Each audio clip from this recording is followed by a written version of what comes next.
Each astrological symbol represents a spectrum of possibilities. Each birth chart contains the roots of 10,000 personalities.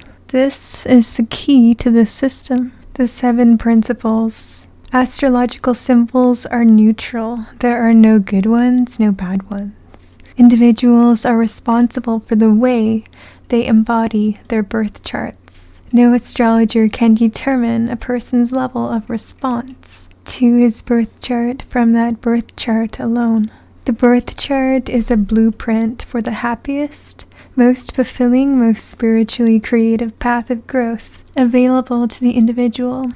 All deviations from the ideal growth pattern, symbolized by the birth chart, are unstable states, usually accompanied by a sense of aimlessness, emptiness, and anxiety. Astrology recognizes only 2 absolutes: the irreducible mystery of life and the uniqueness of each individual viewpoint on that mystery. Astrology suffers when wedded too closely to any philosophy or religion. Nothing in the system matters except the intensification of a person's self-awareness. Signs are identity, while houses are the arena within which identity operates. Signs provide the psychological framework, the needs and fears, the attitudes and biases with which we attack the houses. Houses indicate problems and issues. They represent tasks we must face. Signs symbolize processes that take place within the mind. Each is a pattern of growth with which a person becomes intensely identified. Learning to become braver, learning to become more aware of other people's needs and worries, developing psychic sensitivity, or meditation skills, weeding out the destructive effects of dependency. Houses are more concrete. They represent that which the mind observes. Planets are the 3rd dimension of astrological symbolism. They represent the actual structure of the mind. Each one symbolizes a particular psychological function: intellect, emotions, self-imagery, the impulse towards intimacy. To understand how a planet operates, we must see it in the context of a sign and a house. To put it all briefly, the 3 systems of symbols answer the questions what, how, and why, and where. Always look first at the planet, which is the what. It lets us know which part of the mind we are considering. Then use the sign to determine exactly what that planet wants and what methods it might best use to achieve those goals, the why and the how. Finally, look at the house. It answers the where, telling us in precisely which department of life the battle is taking place.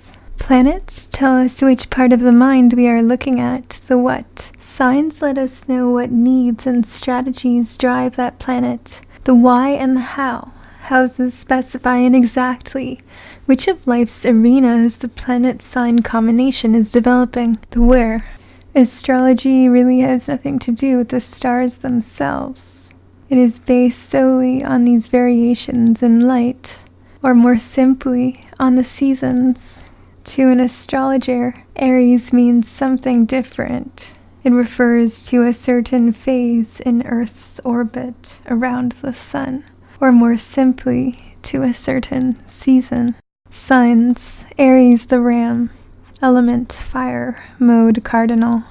Archetypes: the warrior, the pioneer, the daredevil, the survivor. The symbol: Aries is the life force, the will to exist. Aries teaches courage. It represents the ability of the will to triumph over any intimidation, any obstacle, any doubt. The ram is the part of us that does exactly what it wants to do. It chooses and it acts. Nothing else matters. It refers to existential courage. The endpoint for Aries is the perfect mating of our desires and our actions. It is freedom, no getting lost in feelings. All that binds the ram's attention is the power of the will to shape a life. Strategy, courage must be scared into a person. It cannot be attained through any other means. Aries seeks courage Thus, it is a magnet for stress. Crisis follows Aries like a shadow. The boldness to do exactly what one pleases is hard to attain, and the crises it creates are fierce ones. Under sensitive scrutiny, a combative streak will appear in whatever part of the birth chart Aries touches. This combativeness may be of an obvious physical nature, like a climber's struggle with a mountain. Often it takes a less readily apparent form. We may find argumentativeness. We may find the crusader. We may find an individual locked in combat with some inner demon. The ram remains a magnet for stress. Choice lies only in selecting the form the stress takes. It may be the meaningful stress of personal growth, of challenges accepted and mountains conquered. Or it may be an endless parade of empty, pointless hassles, largely brought about by the Aries' own boredom, touchiness, and frustration. Down that road lies the ram's shadow. The Aryan who has taken that weaker path is left wounded, full of hunger and frustration. He may be self-righteous. He may be self-pitying, but his question is always the same. Why do I seem to put everyone on the defensive? And the answer, simple. The warrior fought the wrong war. Taurus, the bull. Element earth, mode fixed. Archetypes, the earth spirit, the musician, the silent one. Exhausted by the fiery furnace of Aries, consciousness seeks pools of cool water, the solace of ancient stones. The healing rustle of birdsong among green leaves, it seeks peace. No longer incandescent, with the fire of battle, spirit reaches gnarled hands into the earth, feeling for seeds, for clay, for the flesh of the planet itself. The symbol is a bull, not the ferocious bull, but rather the tranquil one, standing solitary beneath a spreading April oak, quietly surveying grass and sun, cattle and earth. Nothing frightens him. Gone is the fearsome posturing of the ram. The bull is so in control of his world, so far beyond fear, that fearlessness itself has become meaningless to him. The Aryan war has been won. Taurus is at peace.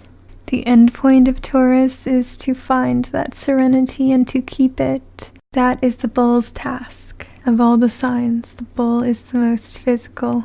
His path is through the body. He does not transcend the flesh. He revels in it, glows in it, celebrates it. An aversion to drama, a suspicion of complexity. Those are the bull's resources. Instinctively, he seeks out circumstances that allow him to find his silence and his simplicity, a stable job, a reliable network of relationships. Patiently, with absolute practicality, Taurus spins a cocoon. Inside it, his work proceeds as methodically and inexorably as the slow growth, as a stalagmite. Taurus lives and lets live. In some deep, unspeakably impenetrable, silent part of himself, he feels something no other sign can feel in quite the same way. He feels reverence. Enduring, massive objects like mountains and great oaks are metaphors for the peace Taurus seeks. They guide him, but he can lose sight of that and gather material security for its own sake. This is the bull's shadow. He seeks the peace bred by inner security, but he may be fooled by its reflection in the outer world, money, possessions, land, the retirement plan. Security is not evil, that's not the point, but it can constitute a kind of fool's gold to which Taurus is fatally attracted. Should the bull succumb to security's lure, all the timeless serenity of the sign can be squandered, and in its place arises only a numbing, spirit-killing stability. Taurus can bore itself to death. Security can become stagnation on the mental level too. Here we find the proverbial stubbornness of the bull. Like all fixed signs, Taurus is determined, though that is not always immediately evident. Many times he appears quiet and non-committal, on the surface. Never mistake this for wishy-washiness. Beneath the silence there is an iron will that gives the bull the capacity to do anything he is resolved to do. But it can also produce inflexibility. Stubbornness can result in narrow, unimaginative responses to experience. A failure to take those existential leaps of faith that are a primary element of a full life. Gemini, the twins, element air, mutable, the archetypes witness, the teacher, the storyteller, the journalist. Two beings irrevocably bound together, fascinated with each other. Two beings each hell-bent on unraveling the other's mystery, yet separated by an impenetrable wall of misunderstanding. What do? They talk, they listen. They scan each other for clues, for meaningful gestures, for half-hidden innuendos. Nothing escapes them. No detail is too minute, no trail is too cold. A bomb goes off in the puzzle factory. 1,000 puzzles blasted to smithereens, 1,000,000 pieces scattered like confetti. Two mad geniuses, both on methadone, attack the problem, each one swearing to have 500 puzzles assembled by dawn. Imagine it, that's Gemini. Speaking and listening are certainly key issues for the twins, but to understand them we must go further. The psychic process to which Gemini refers includes much more. It is the whole issue of perception, the way the world communicates with us, the way we see, feel, hear, and smell all the phantasmagoria that surround us. Listening to words is just one thread in that much vaster tapestry. Gemini is born to perceive, to gorge itself with observations. The stasis, so characteristic of Taurus, is antithetical to the twins. The sign must remain in motion all the time. There is so much to see and know, not a minute to waste. The thrust of the sign is not intellection, it is raw perception. Not thinking, but seeing. Gemini is not so much a philosopher as a journalist. The undigested facts of perception, not their meaning, are its food. It only wants to see, to witness the world. Ideas and understanding may arise, but they are not the point. To unravel the secret of the world, to gather all the clues, to see everything, that is Gemini's endpoint. How can the twins proceed? One key strategy is to live as intense and varied a life as possible. To live 3 or 4 lives in one. To treat predictability and boredom as unpardonable sins. Never to let the mind stop growing. Very difficult.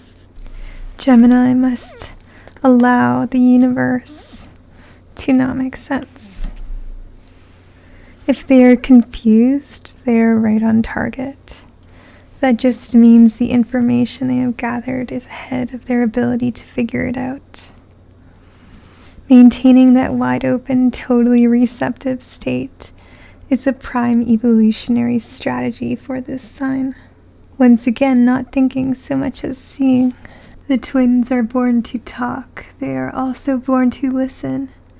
But that does not come as automatically. Quick wit, even eloquence, is far more available to the twins than attentiveness. For Gemini, the substance of the universe is not molecules or atoms.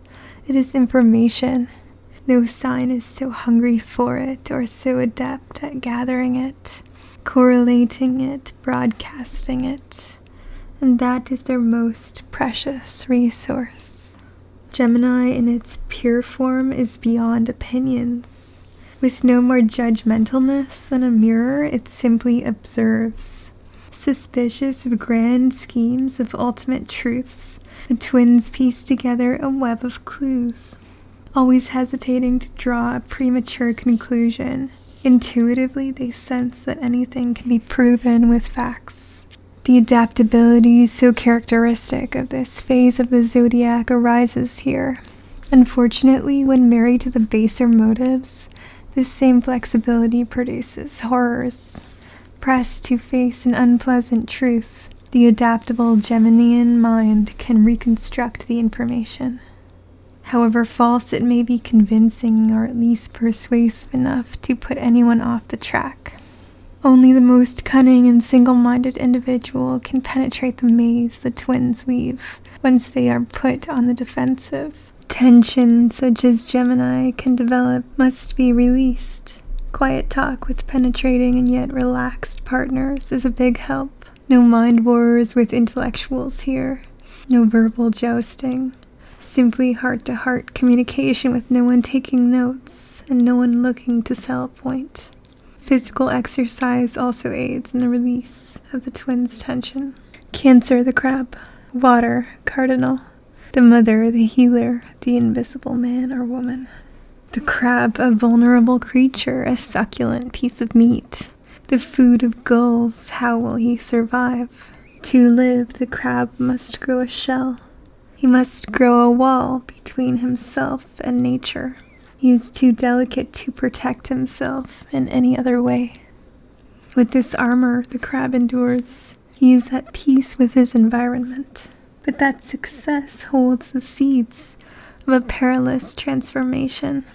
The crab eats, he matures, and soon he outgrows his shell. It must be shed if he is cunning and lucky. He may live to grow another one that is larger, more suited to his expanded state, but only if he is cunning and lucky.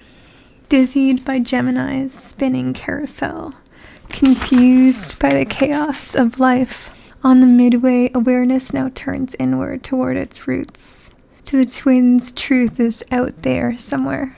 They search the world, filling the psyche with alertness and wonder. And yet the search yields nothing.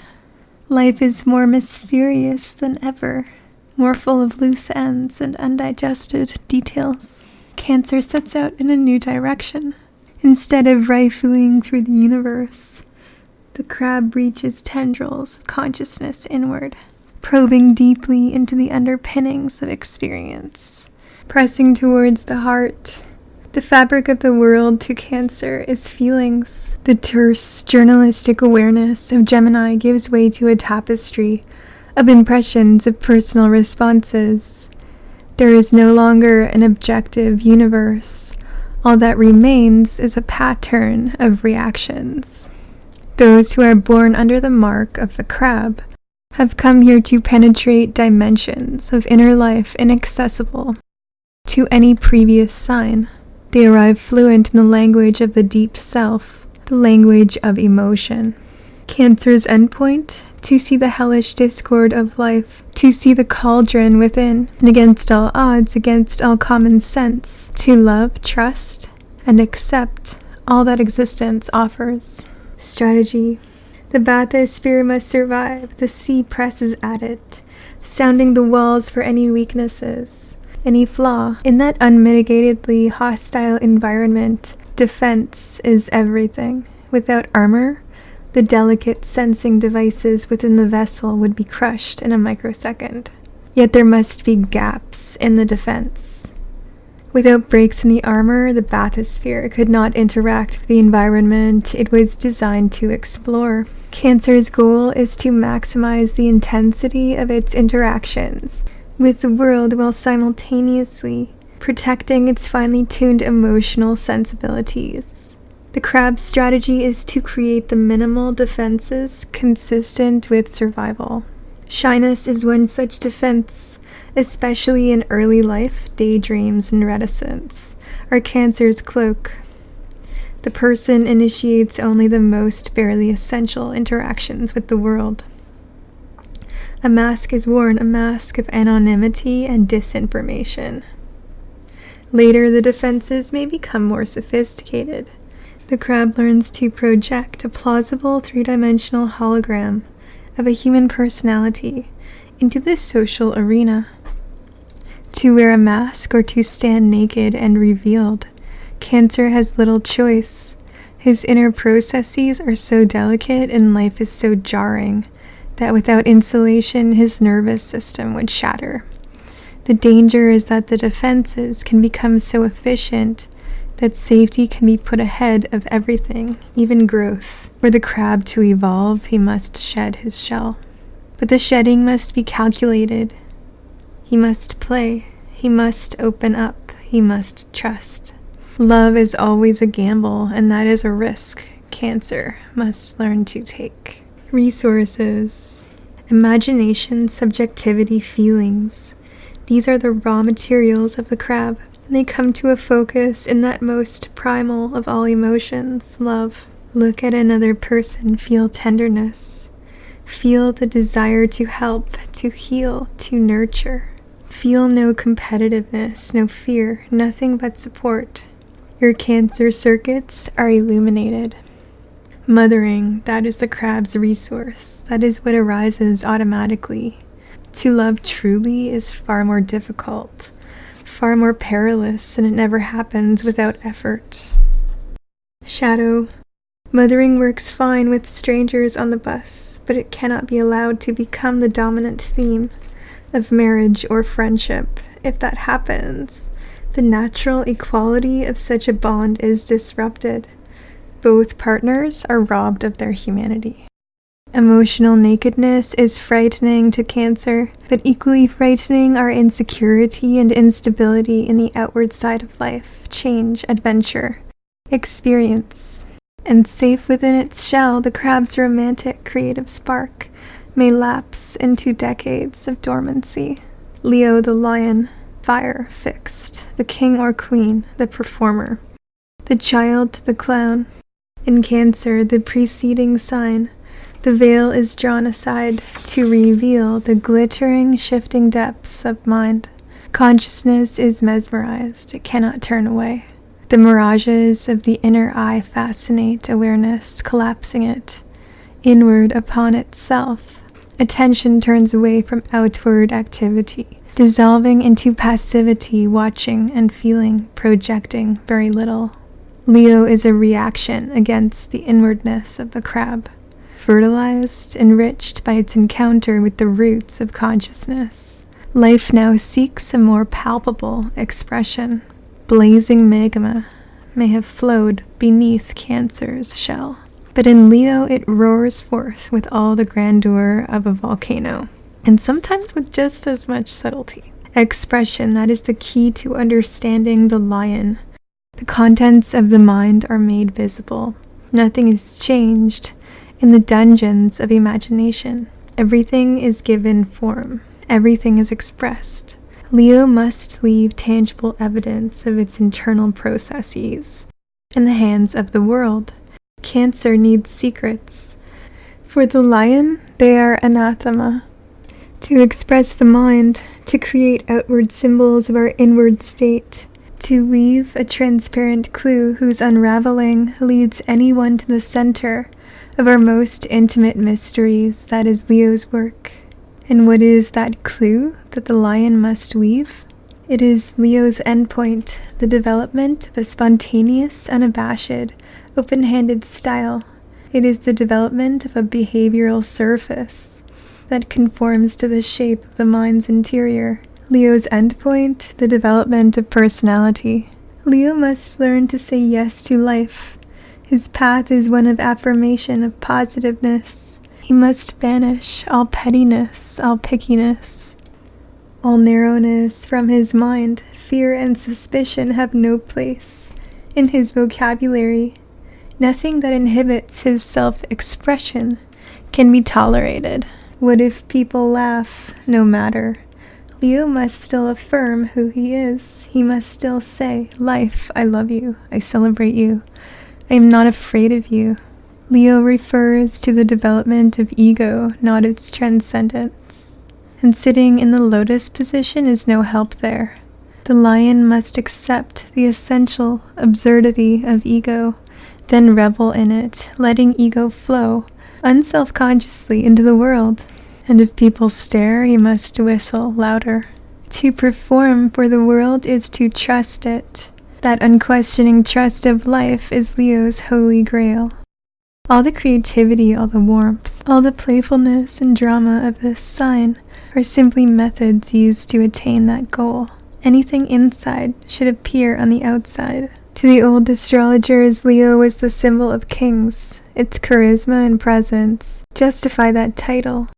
But deeper truth is conveyed when we see the lion as the sign of the child, the self-dramatizing, present-tense spirit, so universal among children, is Leo's essence.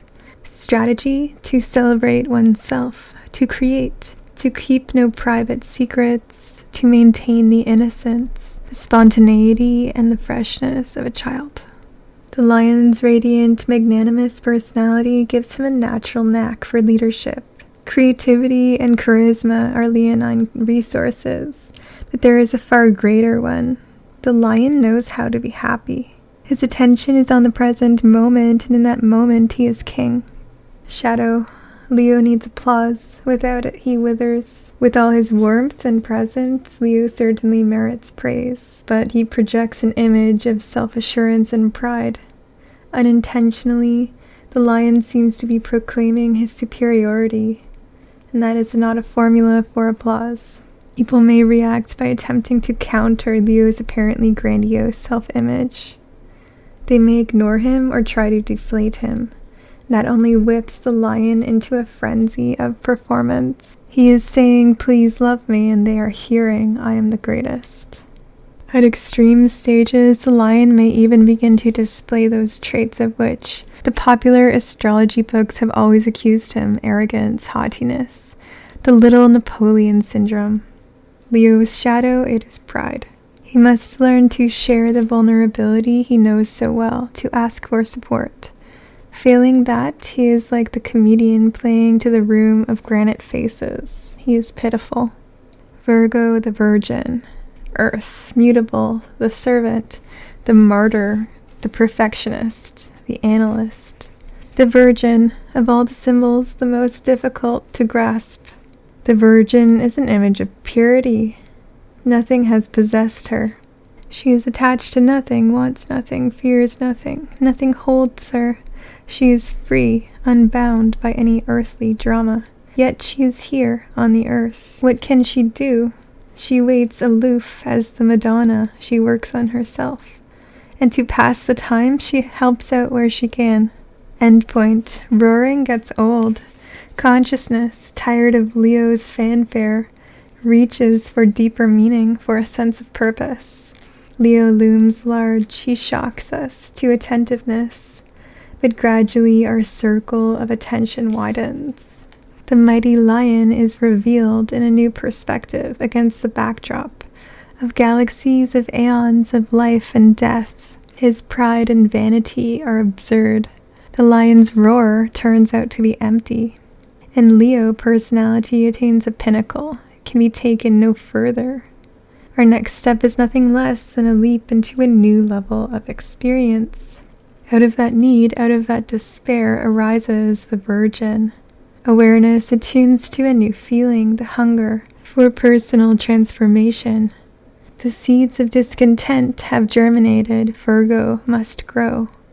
But what must it grow towards? Purity, perfection, fulfillment, significance. Harsh masters, and the goals they set are impossibly distant. Virgo's endpoint, call it perfection. But her first step down that road is a bitter one. The virgin must learn humility. Two visions drive Virgo along her path. One beckons her from up ahead, the other whips her from behind. Together they give her no rest. The first is a sense of the ideal of what could be. It gives Virgo her perfectionism, her ethical and principled qualities. The second vision is a meticulous, scrupulously honest sense of what is really happening. That is where the virgin gets her practical, orderly attributes, her abhorrence of inefficiency. Traditional astrology sees rigid facts, where a growth-oriented person would see an explosive evolutionary strategy. The purpose of those two visions is to create a hunger, a need to move toward the ideal. The Virgin sees what she could be. She sees her potential, what she would look like if she shattered all the inner chains which bind her. And she sees what she really is, clearly, concisely, with brutal honesty. No sign can dissect itself so coldly. There is no sign more eager to grow. Her perfectionism pressures her to change, and her pragmatic realism gives her the means to do it. Virgo does not succumb to the trap of egotism. There is a second dimension to her personality, one that serves to balance her seriousness and self-absorption. This is a sign of the servant. The point is not simply to serve, it is to express the self through service. Virgo must choose some aspect of her being. She must polish it, educate it. She must get it certified, and then she must offer it to the world. Out of kindness? No, not really. The giving of the gift is part of the Virgin's strategy. Virgo is here more to serve the principle of service. In doing that, she transforms herself. She takes the most perfectible part of herself and becomes utterly identified with it. She becomes her work. Virgo sees what is really there and sees it in minute detail. No romantic veneers cloud her vision. If she detects a distortion in herself, she does not rest. It must be ripped out. The Virgin is never complacent. Shadow, the Virgin may sacrifice herself too much. Perfection is a ferocious and uncompromising teacher, and many a Virgo have the scars to prove it. The Virgin can fall into patterns of doubt and uncertainty. Negative, undermining self-images can plague her, crippling her natural vitality. She may limit herself. She may play second fiddle to a fool in an ill-fated marriage. She may find herself stuck in a boring, menial job. In extreme cases, Virgo is capable of self-destructiveness. Purity, perfection, they are abstractions. For the Virgin, they serve as goals, but ones that remain forever ethereal. Should she lose sight of them, she is lost. The Virgin's self-criticism must be tempered by absolute self-acceptance. She must learn to love herself unconditionally, and she must do that in the most difficult way imaginable, with an honest mind. She must love herself for what she is, not for what she could be. Only then will she avoid the trap of feeling she must make up for some inner deficiency through continuous self-sacrifice. The close, sharp focus of Virgo's consciousness may blind her to larger patterns. Details may overwhelm her. She may become so lost in cataloging the stress points in her life that she loses track of how good it feels to be alive. If the Virgin frowns at what she sees in the mirror, she will also frown at what she sees in the world. Libra, the scales, element air. Cardinal, the lover, the artist, the peacemaker. Scales, a symbol seesaw straight out of the marketplaces of Babylon and Egypt. Libra symbolizes harmony, equilibrium, the reconciliation of opposites. Lead meets gold, birth meets death. Love contacts fear. No light without shadow, no shadow without light. Libra teaches serenity. It represents the capacity of the mind to gain conscious control over the nervous system. The scales symbolizes the part of ourselves that is bothered by nothing, offended by nothing, shocked by nothing. It has signed a perpetual peace treaty with chaos. The goal for Libra, as for all the signs, is a transformation of consciousness. In this case, it is the attainment of an unbreakable inner harmony. From now on, nothing distorts the balance.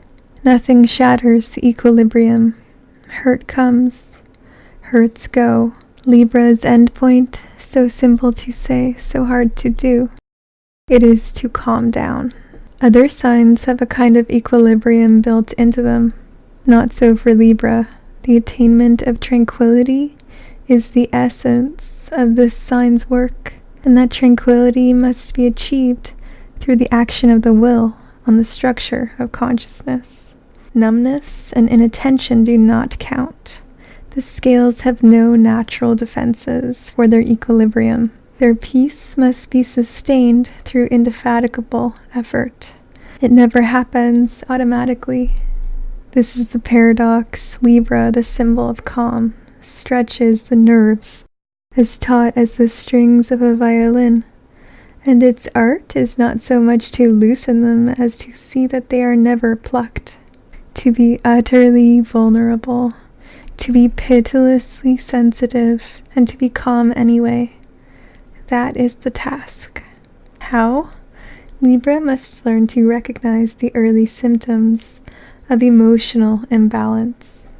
The heart of the Libran strategy is never letting tension fire up a chain reaction. Stop it before it starts. Appreciation and creation of beauty both serve Libra's evolutionary purpose.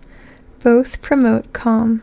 The perception of harmony in the outer world translates into calm in the inner world, and that is one of the keystones of Libra's evolutionary strategy. It must constantly beautify its environment. Learning to paint may do it. So will traveling to visually dramatic places like mountains and galleries, and so will making the bed. Where no other sign is the question of friendship and marriage so central. Libra is half of something, and the peace it seeks comes partly through locating its other half. Popular books imply that Libra is lucky in love. Often the opposite is actually the case.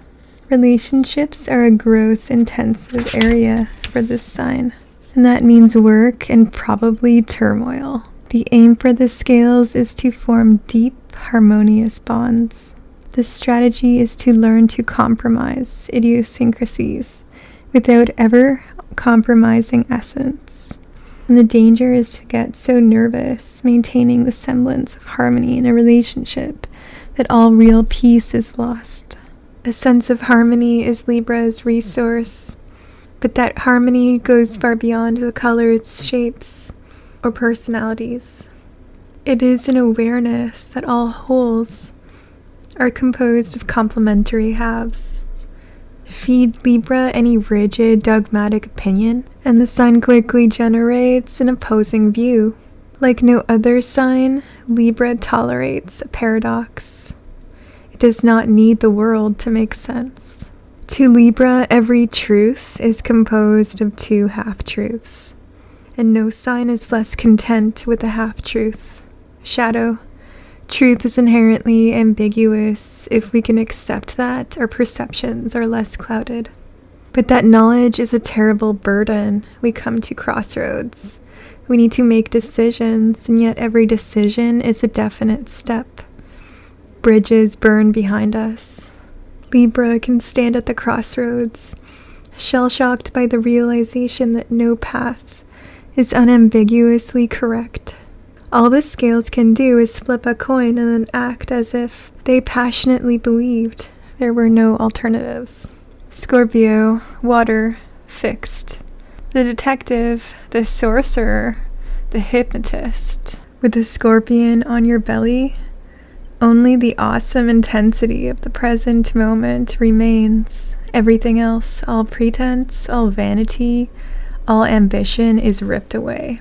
Only essentials remain. And mind, naked and alert, focused sharp as a cut gem, stands ready to live or die.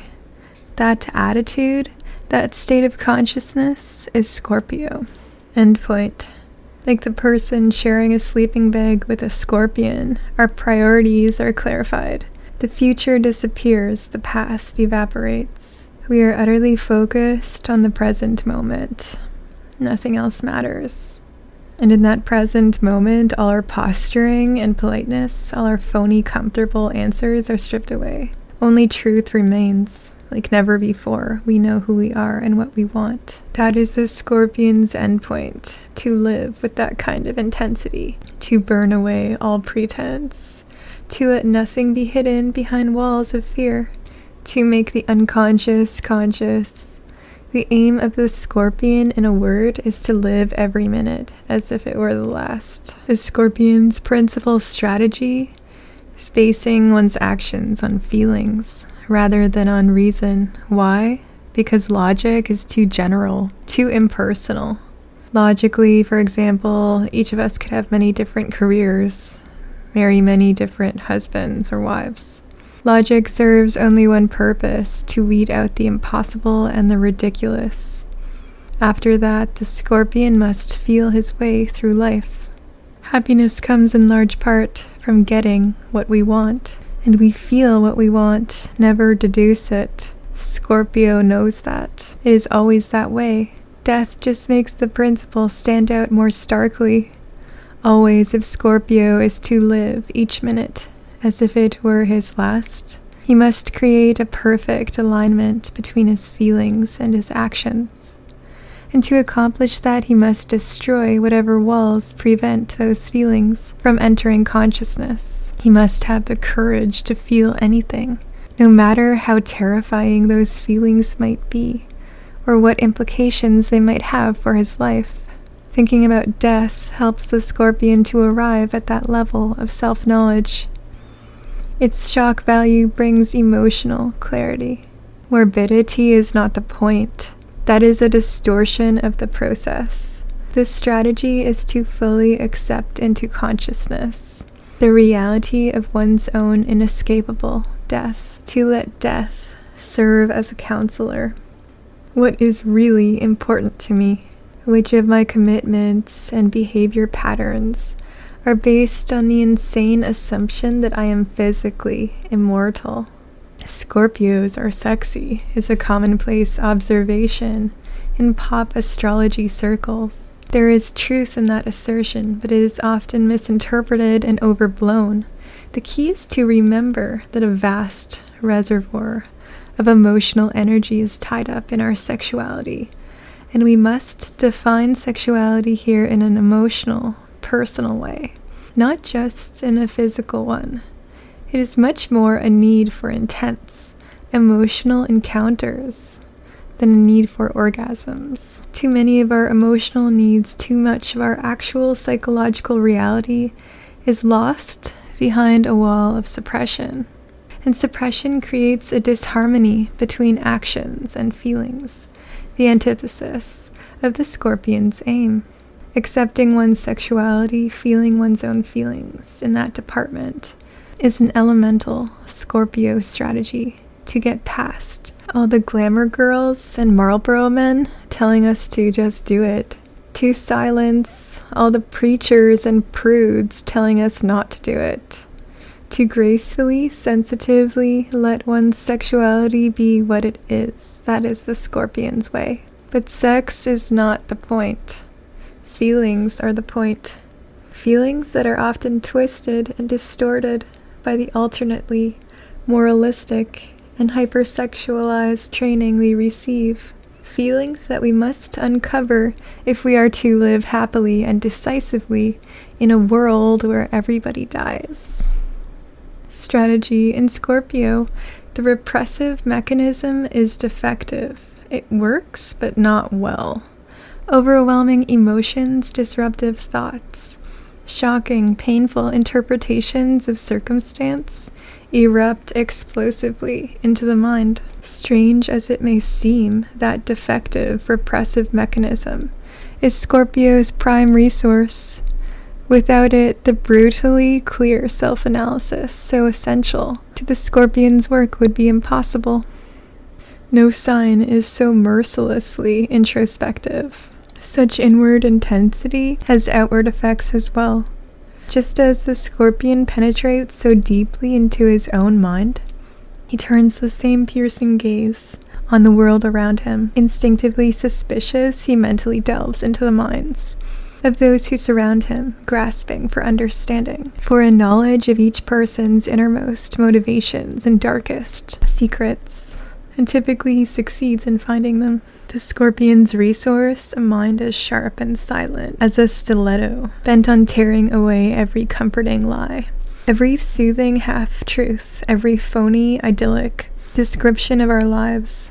A mind utterly committed to knowing itself. Shadow Scorpio is caught between two shadows, too much self-knowledge and too little. Each has its own pitfalls, each is as deadly as the other. Too much self-knowledge is dangerous, at least if it comes so quickly that we lose perspective. But too little can be just as corrupting, especially if that lack arises because we intentionally hold something fearful or unpleasant out of consciousness. Should Scorpio, for example, choose to avoid thinking about death, its instinctive knowledge of its own mortality does not simply disappear, rather it is forced to operate outside the conscious mind. In the unconscious, the feelings remain. They continue to pressure the Scorpion's behaviors and attitudes, but he can no longer understand the source of the pressure. What happens? The mind is oppressed by the certainty that something awful is going to happen. Suppressed sexuality works in the same way. The feelings remain, but we lose track of their source. Scorpio, succumbing to that shadow, finds himself endlessly hungry, endlessly unfulfilled. But mind does not know what it wants. It cannot understand its hunger. And once again, a convenient target is selected: money, power, a faultlessly clean house. Obsessively, compulsively, the Scorpion pursues these goals, only to remain unsatisfied. Sagittarius, the archer. Fire, mutable, the gypsy, the student, the philosopher. Not the archer, but the arrow.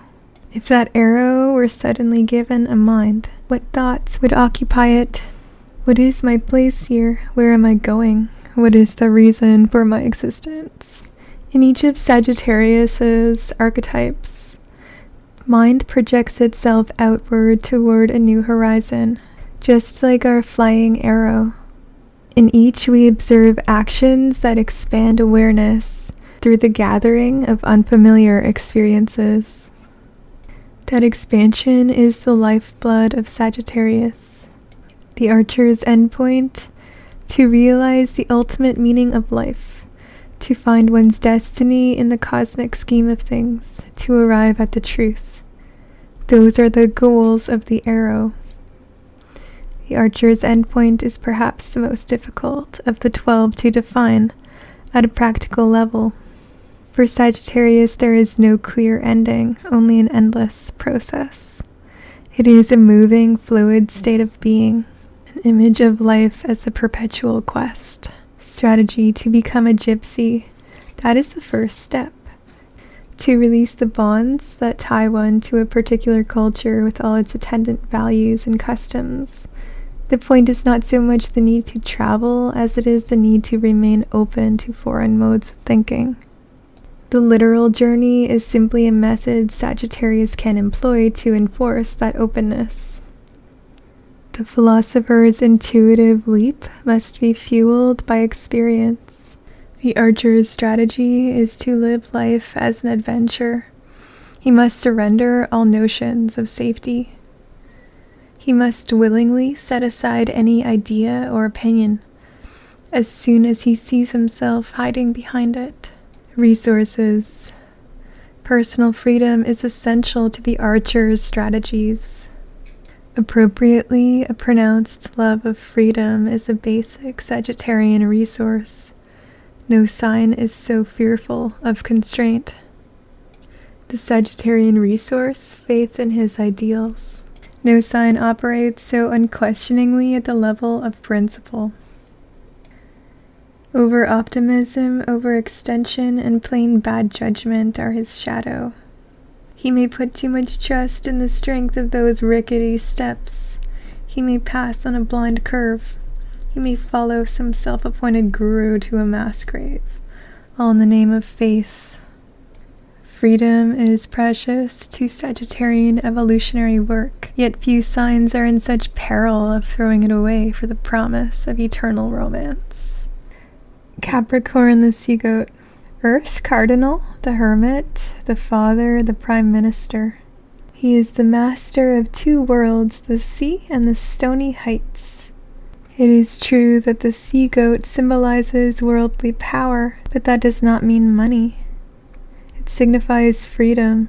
In the arena of the world, the sea goat must act only according to the dictates of his essential character, the marriage of one's nature and one's public identity. That is Capricorn's endpoint. It is the oneness of the inward and the outward, proven and expressed in the forum of society. In a word, Capricorn is the symbol of integrity. In the sign's highest expression, there are no lies and no pretenses, only a flawless mating of visible public behavior and invisible personal essence. To accomplish that, the sea goat must be utterly immune to applause. He must never play to the crowd, although his work, being public, must invariably be executed before a crowd. Should he get hooked on social approval, everything is lost. To avoid the seductiveness of power, Capricorn must become a master of solitude. The point is not that he must spend time alone, although that is a legitimate strategy. The point is that he must seek approval within himself. To succeed, he must become indifferent to success and failure. To praise and vilification, he must stand alone. Capricorn's endpoint, integrity and solitude. Both must be attained, for if one fails, the other collapses with it. Strategy. Spending time alone is an effective evolutionary strategy for Capricorn, especially in the early stages of development. The sea goat must learn that he needs no one's approval, that if no one appreciates him or praises him, he can still be content with his thoughts and his projects, whatever they may be. The sea goat can love and be loved, but he must avoid needing another person. Only when that inner state of solitude is attained is it safe for the sea goat to turn his eyes on the world. If he does so prematurely, glamour and glitter blind him more surely than staring into the heart of the sun. Capricorn is a climber. He looks at the glittering world, and it is as appealing and challenging to him as Everest to a Sherpa. He knows that he must ascend the peaks. The horror is that he could choose the wrong one. This is a critical juncture in the sea goat's path. Just when the world opens up before him in all its color and drama, he must fall back on his solitude. He must find the strength to look away, to tear his eyes from the presidential suite and turn them inward towards his roots. Turning away is not a permanent condition the sea goat must climb.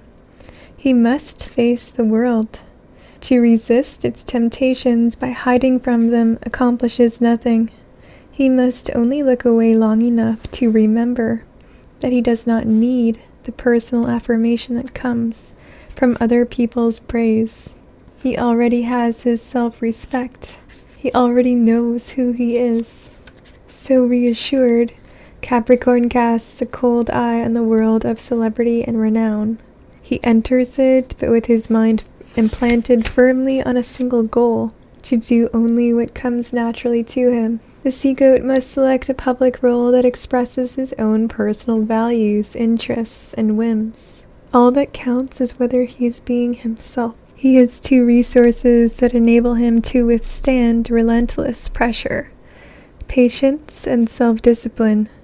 Like no other sign, Capricorn can wait, but his waiting is not indecision, it is not vacillation.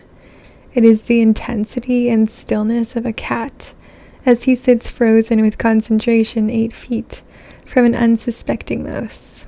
The sea goat's self-discipline is unparalleled as well.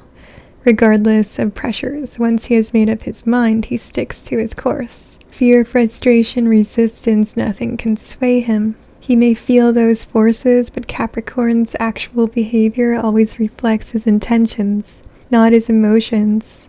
Capricorn has another resource, an instinctive practicality. Fantasy has a place in his life, but only if there is a logical possibility that the fantasy can be made real.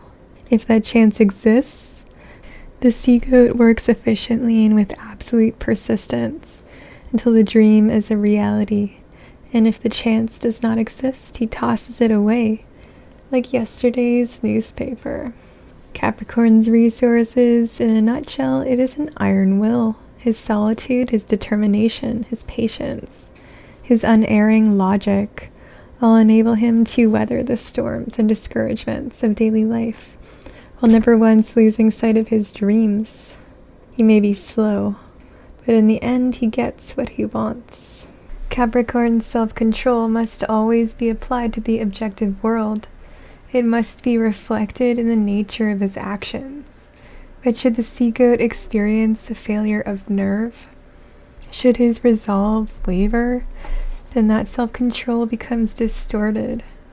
It now manifests subjectively as a suppression of one's emotional responses to the issues and developments of life. The sea goat can turn to stone. No sign can appear so icily unemotional. When his life careens out of control, Capricorn can look as cold as a block of obsidian. Down that road the sea goat meets his darkest shadow. It is a corruption of his natural solitude. It is loneliness. The lonely, unexpressive Capricorn is still a formidable creature, but now a twisted one. He becomes dictatorial and tyrannical. He develops a patronizing attitude toward people, with whom he ought to be sharing his life as an equal.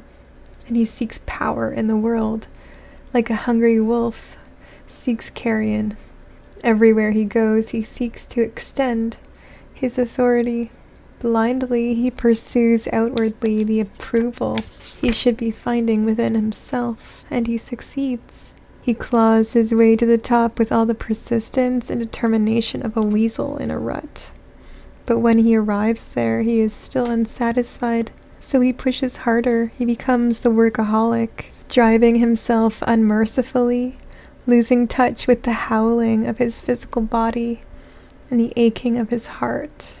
And he dies a victim of his role and his responsibilities, powerful, perhaps wealthy and lonely as a grain of sand floating motionless in the void between the stars. Aquarius, the water bearer, air fixed, the genius, the revolutionary, the truth-sayer, the scientist, the exile, the Aquarian glyph, a pair of parallel wavy lines.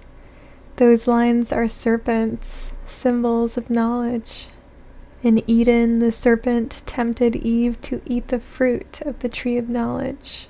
But in acquiring that knowledge, Eve did something more. In that single rebellious Aquarian act, she gave birth to a quality far more precious than safety, far more precious even than wisdom. She gave birth to human freedom. Freedom that is the Aquarian endpoint. What is it? Individuality. The ability to choose our own path, to do what we want to do, to take orders from no one, be that person father, mother, president, priest, or any other authority figure. The water bearer's mortal enemy is the tribal instinct. If she succumbs to it, all is lost. She becomes just one more familiar character in the endless sitcom of our daily existence. To conquer that tribal instinct, the water bearer must cultivate an absolute loyalty to truth. She must say what she sees regardless of consequences. She must stand firm when her freedom is challenged, whether by direct coercion or by insidious persuasion. And she must willingly accept her destiny, that of the exile forever ordained, to be out of sync with the values and motivations of her community. The Aquarian endpoint, the flawless, uncompromising expression of self. Individuality perfected. Strategy for Aquarius, the battering ram, takes many forms, but in essence it is the pressure brought upon us by our culture to conform to an established pattern of behavior. Inwardly, we have a certain unique set of predilections and values, but society has other plans for us. For Aquarians, it is the death sentence. The water bearer must resist the battering ram. She must resist the coercions of her culture. Her strategy is to follow the dictates of her own individuality, making her own choices regardless of the rage or hoots of disbelief those choices produce in the people around her. As if those rams were not enough, the water bearer's enemies have a second ploy. They have already established agents within the city walls, spies whose task it is to open up the gates from inside. For the water bearer, those spies take the form of people who love her. Their hearts may be in the right place, but whether they know it or not, their methods are treacherous. These spies lead the water bearer to believe that she has a responsibility to betray herself, that if she truly loves them, she would not put them through the turmoil of watching her take the heat that goes along with being a square peg in a society full of round holes. Facing those spies is the ultimate Aquarian test, far more difficult than resisting the battering rams. In defending her freedom, the water bearer must steel herself to meet a chilling, often embittering challenge. She must be prepared to break the hearts of people who love her. Resources. There is a word for that radical independence of mind. A word that describes the most critical Aquarian resource. That word is genius. Genius is the ability to think in ways we have not been taught to think. The water bearer has a second resource. Her second resource is an implacable, unbending stubbornness. Nothing can move her. Shadow, such stubbornness serves the water bearer's strategy. Somewhere deep in the core of her psyche, there has to be an unshakable conviction that her perceptions are valid, regardless of how violently or eloquently her foes argue against her. But that same stubbornness can destroy her. That quirky stubbornness is the water bearer's shadow. Instead of defending her right to shape her own life, she acquiesces to the pressures of society. The genius disappears. There is no rebellion, no revolutionary thinking.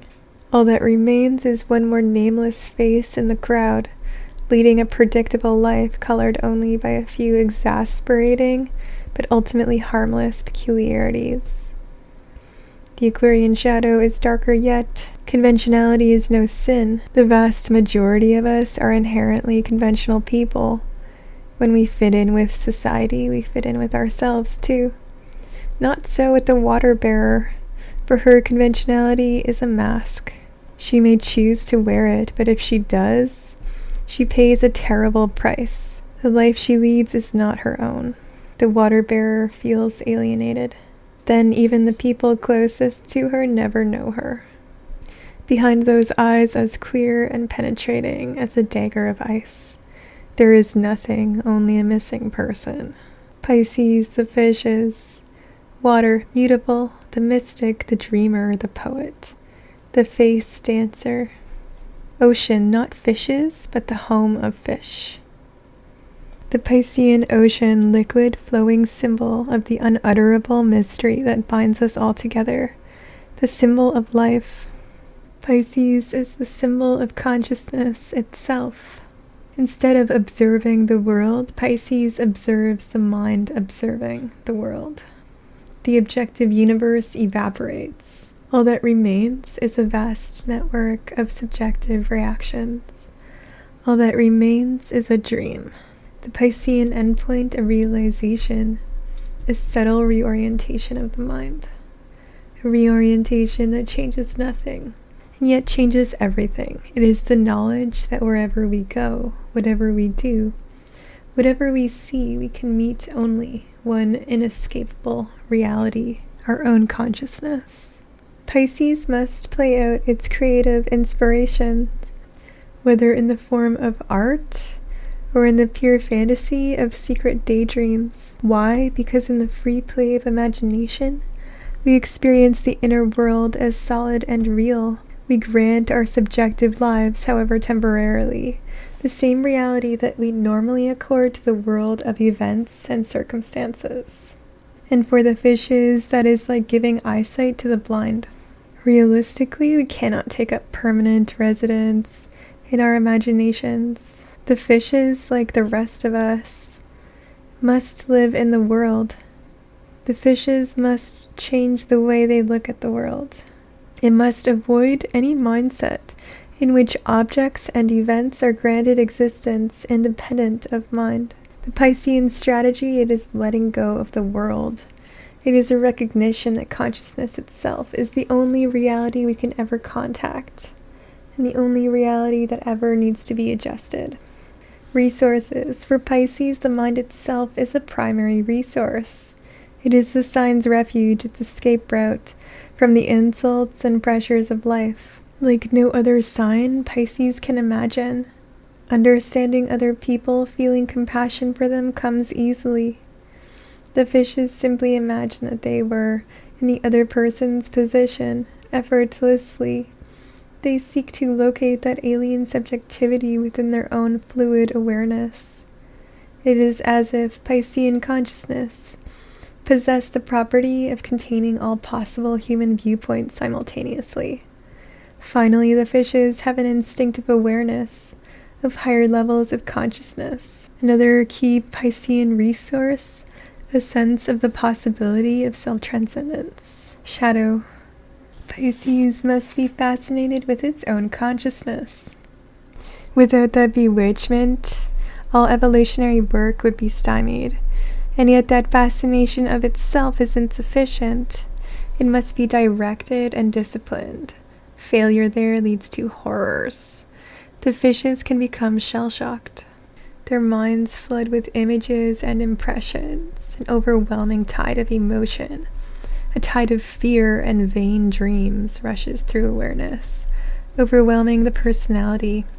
And Pisces just sits there, eyes wide as saucers, while the cellars and dungeons of the mind erupt, shattering the individuality. If those explosions from the deep self cannot safely be channeled into creativity and meditation, they are more fatal than the guillotine and more brutal, for their slowness. First, the fishes simply drift.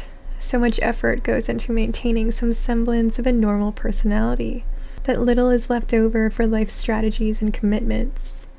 A job is accepted, relationships are established.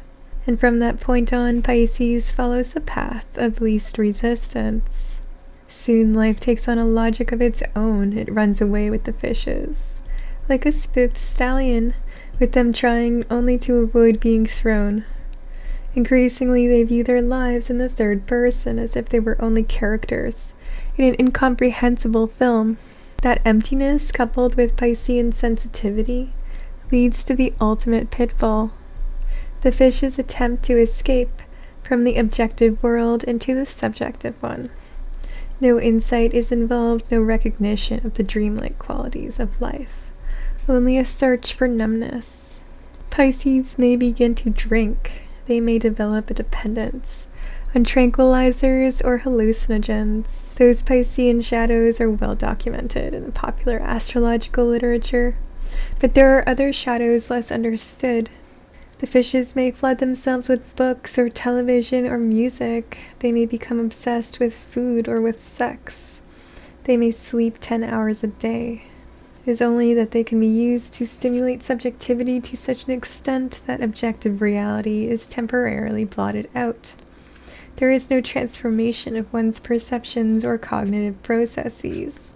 All that happens is that the evolutionary issues are forced into the background, replaced by shallow and meaningless surrogates. Pisces' shadow, it is escapism. Mind in all its imagination and creativity hides from the world, biding its time, turning away from every obstacle, and waiting for fate to deal it the last bad hand.